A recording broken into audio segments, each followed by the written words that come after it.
On va filer à Moscou retrouver Dominique Derda en direct. Dominique a choisi, ou plutôt qui a voulu attirer notre attention ce matin sur un événement assez exceptionnel, il faut bien le souligner, en Russie.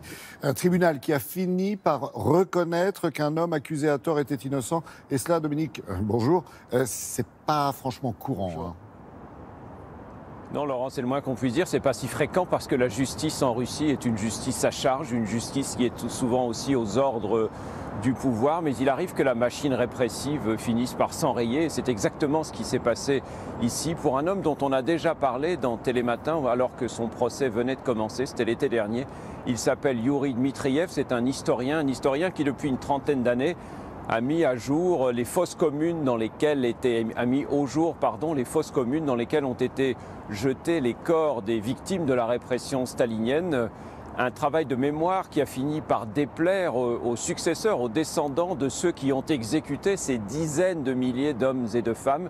C'était dans les années 30, dans le nord de la Russie, une région qui s'appelle la Carélie. Alors comme souvent dans ce pays, bien des accusations ont été montées de toutes pièces contre lui. On l'a accusé de pédophilie. Son procès devait être expédié en quelques jours. Il a duré plusieurs mois et à la surprise générale, Youri Dmitriev a été relaxé. C'est ce que vous allez voir dans ce reportage réalisé avec Patrice Hacheret et Alain Chevelkina, un reportage qui contient quelques images d'archives qui pourraient heurter les plus sensibles de nos téléspectateurs.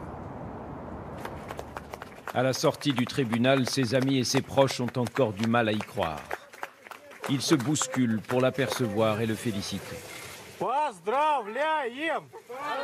Youri Dmitriev risquait 9 ans de détention. À la surprise générale, la justice finalement lui a rendu la liberté. Je tiens à remercier tous ceux qui m'ont soutenu sans relâche tout au long de cette affaire.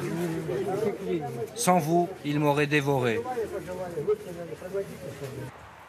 Youri Dmitriev est un historien pas tout à fait comme les autres.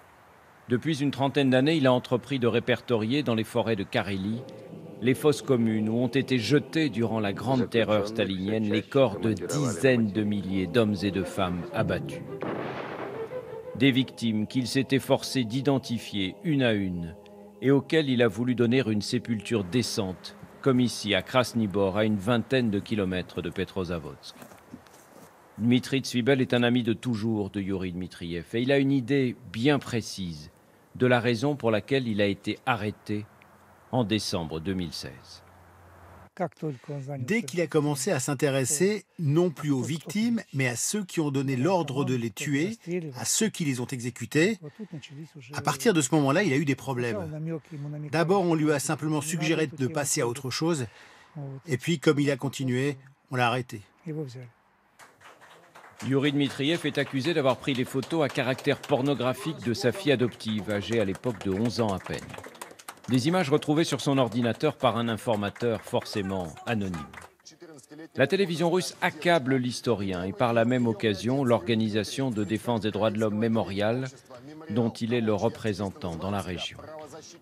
Youri Dmitriev reconnaît avoir fait poser nue la jeune fille. Il affirme que c'était à la demande des médecins. Elle avait un retard de croissance. Il fallait suivre l'évolution de son développement. La Cour mettra 15 longs mois à reconnaître son innocence. Nous avons tous dans la vie une croix qu'on doit porter, un chemin qu'on doit emprunter. Moi, j'ai de la chance parce que mon chemin, je l'ai trouvé. À 62 ans, Youri Dmitriev est bien décidé à poursuivre ses recherches tant qu'il en aura la force. Il reste dans cette région de Carélie des dizaines de fosses communes à découvrir. Et selon vous, Dominique, qu'est-ce qui a fait pencher la balance, j'allais dire, en faveur de l'historien? C'est le bruit qui a été fait peut-être autour de sa détention?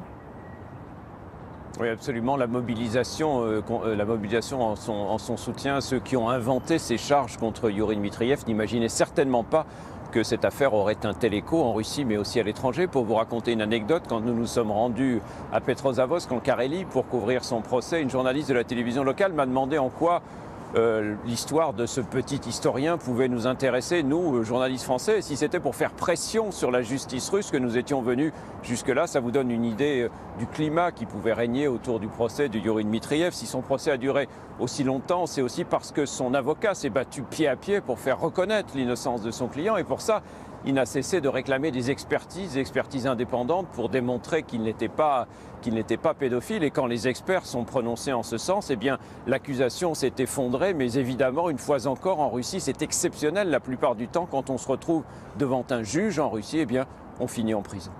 Merci beaucoup Dominique pour toutes ces informations et puis passez une belle journée, vous et toutes nos équipes de Moscou. On a l'impression que ça sent déjà un peu le printemps là-bas en Russie.